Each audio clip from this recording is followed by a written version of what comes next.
I'm 83 years old, and I've lived alone since Vincent died 15 years ago. 46 years of marriage, and then, just like that, it was me. One coffee cup, one toothbrush, one side of the bed that never got warm again. People didn't give me time to grieve before they started deciding what my grief meant. They said, "Mom, you'll be lonely." They said, "Laura, you can't stay in that house by yourself." They said, "It isn't safe." They said it with love sometimes. They said it with irritation other times, like I was being difficult on purpose. And here's my confession, the thing I'm not supposed to say out loud. I wasn't lonely the way they kept predicting. I was terrified. I was humiliated. I was angry at my own body. But I wasn't lonely in the simple way people imagine when they picture an old woman alone. And look, that confused me at first, because the world acts like being alone is automatically a tragedy. Like if you aren't surrounded by noise and company, you must be falling apart. Honestly, I started wondering if something was wrong with me, if I'd become cold, if I'd stopped needing people.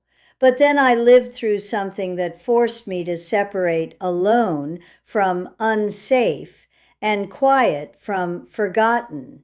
And I learned 5 things that kept me steady, 5 things that helped me live alone with dignity, even after the worst day of my life. I need you to understand something before I continue. I'm not telling you this as a cheerful lifestyle tip list. I'm telling you this as an old widow who has been put on the floor by a fall, who has been talked down to by her own children, who has sat in a nursing home room with a paper bracelet on her wrist and realized very clearly that independence can be taken from you in a single afternoon if you don't protect it. So I'm going to give you my 5 tips, but I'm also going to tell you what they cost me to learn, because they weren't free. The first thing I learned is that alone and lonely are not the same thing, not even close. Let me explain. I can be alone at my kitchen table with the radio low and feel fine. I can be surrounded by people, my children, their spouses, the grandchildren running through the house, and feel completely invisible. Loneliness isn't about bodies in a room. Loneliness is about whether I feel known, whether I feel valued, whether someone looks at me like I'm still Laura Grace, not a situation. And what I didn't understand back then was how often I was making myself lonely by chasing the wrong kind of connection. After Vincent died, I called my kids too much. I'm not proud of it. I'd call David and leave a voicemail, then call Linda, then call Sarah. Sometimes I'd call and hang up before it rang all the way because I didn't want to seem needy. And then I'd call back anyway because I couldn't stand the quiet. I told myself I was staying close to family, but I was using them like an anxiety medication. And when they didn't answer fast enough, I felt rejected. When they did answer, I talked too long. I asked too many questions. I offered advice they didn't ask for. I was trying to force closeness, and it did the opposite. You know what surprised me the most? When I finally stopped chasing constant contact, I felt less lonely because I wasn't getting my heart jerked around by every missed call. These days, I talk to my granddaughter Claire a couple times a week, usually quick. I talk to Linda on Sundays if she's in the mood, and if she isn't, I don't punish her for it. I've learned to take the connection that's real, not demand the connection I imagine I'm owed. Here's the thing. If I'm alone and content, that counts. If I'm alone and sad, that doesn't mean I failed. It means I'm human. But I refuse to let anyone tell me that a quiet life is automatically a broken life. The second thing I learned is that if I don't build a routine, my days turn on me. When Vincent was alive, the day had a shape because he had a shape. He woke up early. He liked breakfast at the same time. He liked the news on in the background. He liked dinner before dark. I matched him without thinking. When he was gone, I thought freedom would feel like relief. Instead, the days blurred. I'd look up and realize it was 2 p.m. and I was still in my robe and my mouth tasted like nothing because I hadn't eaten. That's not peace, that's drift. So I started making a simple routine. I get up at the same time most mornings. I put my feet on the floor and I sit there for a moment before I stand because I'm not stupid about balance anymore. I make tea. Same mug. I open the curtains. I check the weather like it matters because it does. If it's icy, I plan differently. If it's rainy, I don't force myself to be heroic. I read a little. I eat something with protein because my doctor told me to, and I actually listened for once. Then I do one small task that proves I'm still running my life. One load of laundry, one drawer cleaned out, one phone call I've been avoiding. Nothing grand, just enough to say, this is a real day. Pay attention to this detail because it's going to matter later. My routine includes setting my phone in the same place every time, always. Kitchen counter when I'm cooking, end table when I'm sitting, bedside when I'm sleeping. I don't toss it on the couch. I don't leave it in the bathroom. Because one mistake with that phone almost cost me my life. The third thing I learned is that I need something that needs me. People hear that and they think I mean a pet. I'm not against pets. Vincent loved animals. I've just never wanted one in the house after him. I didn't want the responsibility and the grief of losing another living thing. That was my honest truth. So my something that needs me became smaller. It became my plants. It became the little basil pot on the windowsill that droops if I ignore it. It became the bird feeder I can see from my chair. It became my list. Yes, I keep a list. I write down which birds show up. I write the date. I write the time. I write silly little notes like, 2 finches fighting again, or woodpecker, bold as you please. And if you think that sounds ridiculous, you can think that, but it gives me something to notice. It pulls me out of my head, because when you live alone, your mind can turn into a bad neighborhood. I've lived long enough to know that. My mind can replay regrets like a radio station. It can bring up humiliations from 40 years ago like they happened yesterday. It can tell me I'm a burden. It can tell me I'm useless. It can tell me nobody would notice if I disappeared. And this is where the story gets heavy. The day I fell, the one that left me on the floor for 11 hours, I didn't just feel pain. I felt my mind trying to kill me with hopelessness. I remember staring at the underside of my coffee table and thinking, so this is it. This is how it ends. Not with drama, with dust bunnies. I tried to laugh and it came out like a cough. I wanted to cry and my eyes stayed dry because I was too shocked. I listened for a car outside. I listened for a neighbor's door. I listened for any sign that the world knew I was there. My phone rang once. I couldn't reach it. I heard it stop, then nothing. And then I started bargaining with myself. If you get up, you'll never complain again. If you get up, you'll exercise. If you get up, you'll stop being stubborn. Honestly, I didn't know what to do. When I finally got found and I got cleaned up and I got that look from the paramedic, the look that says, "Ma'am, this isn't safe," I realized something simple. I needed reasons to get out of bed that weren't just, "I should."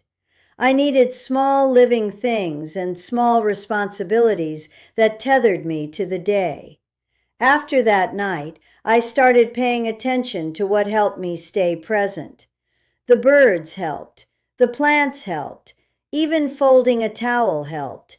Something that needed me, even a little, kept me from dissolving. The fourth thing I learned is to be picky about people. That sounds harsh. It's not. It's self-respect. When I was younger, I thought being social meant being available. I'd go to things I didn't enjoy. I'd talk to people who drained me. I'd smile through conversations that made me feel small because I didn't want to seem rude. Now, no. When you live alone, you don't have endless social energy. You have what you have. And if you waste it on noise, you won't have any left for the people who actually matter. I have a small circle.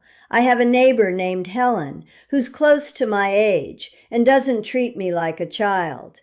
I have a church friend, Margaret, who will sit with me and talk about real things without trying to fix me. I have Claire, who shows up with groceries sometimes and doesn't make me feel like I'm being audited. That's enough. And what I didn't understand back then was that a small circle isn't a failure. It's a choice. It's quality. It's not having to perform. Because some people will come into my space and act like they're doing me a favor just by tolerating me. They'll talk too loud, like I'm hard of hearing when I'm not. They'll comment on my house like it's a museum of old mistakes. They'll ask questions that are really accusations. Did you take your pills? Did you eat? Are you sure you can handle that? And look, sometimes those questions come from concern, but sometimes they come from control. I've learned to tell the difference. When my children tried to put me in Meadowbrook after the fall, they weren't asking what I wanted. They were telling me what they'd decided. David said, "Mom, it's for the best." Linda said, "You can't argue with facts." Emma cried. Sarah nodded like she'd rehearsed it. Michael stayed quiet. I remember saying very calmly, "I'm still the one living this life." And David said, "You're not being reasonable." Wait, it gets worse. At Meadowbrook, I watched aides talk over me like I wasn't there. I watched a woman down the hall call for help and get ignored until she stopped calling.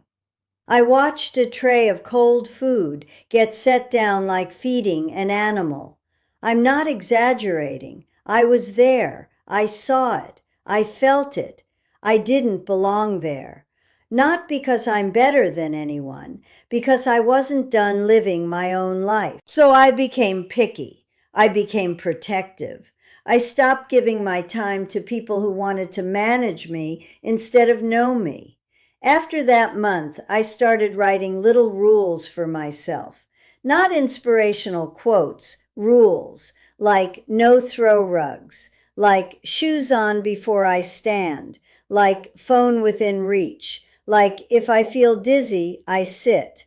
I wrote them because I didn't trust my pride anymore.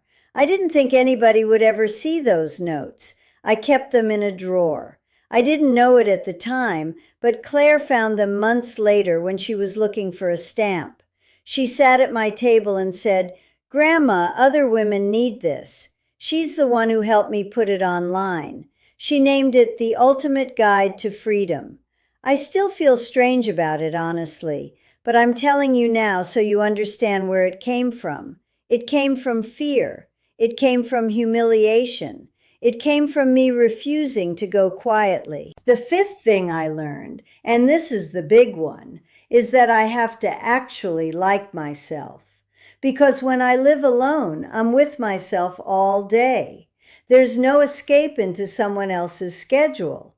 There's no constant distraction. It's just me, my thoughts, my habits, my choices. If I hated my own company, I'd be miserable no matter how many people visited. And this took me years. I spent too long comparing myself to women who seem busier, louder, more social. I told myself I was boring. I told myself I should join more groups. I told myself I should want more company. But here's the thing. Should is a cruel word when you're old. It's always coming from someone else's idea of a good life. I like quiet mornings. I like reading with my feet up. I like eating dinner when I'm actually hungry, not when someone else expects it.